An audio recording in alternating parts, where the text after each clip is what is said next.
quand je reviens sur la question épineuse, disons, c'est-à-dire dire que la lettre E ou E en français, j'ai fait tout à l'heure une vidéo là-dessus, mais en réalité, nous avons un cas tout à fait classique d'un E pris entre deux consonnes.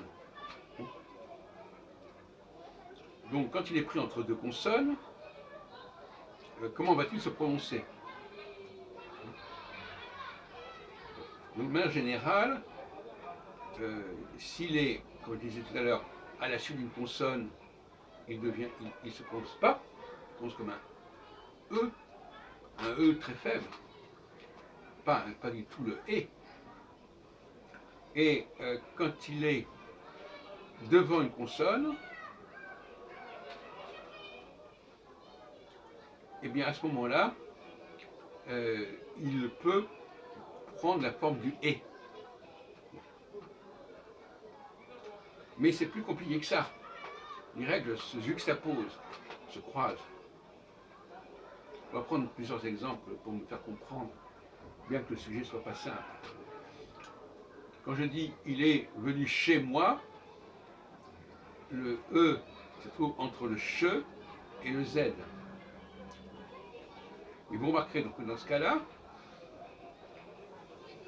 comme le Z n'est pas suivi d'un E,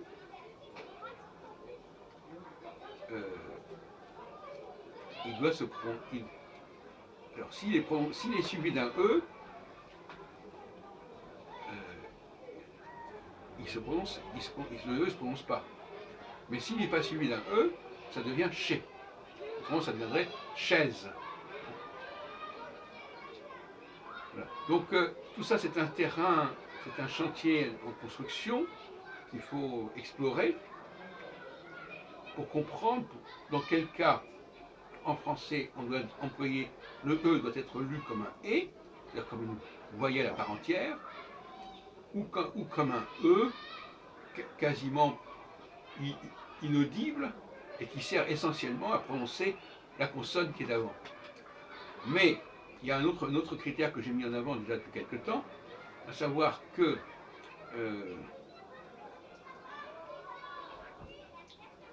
quand un E précède une consonne, mais que cette consonne n'est pas suivie d'un E, à ce moment-là, on ne va pas prononcer la consonne, c'est évident.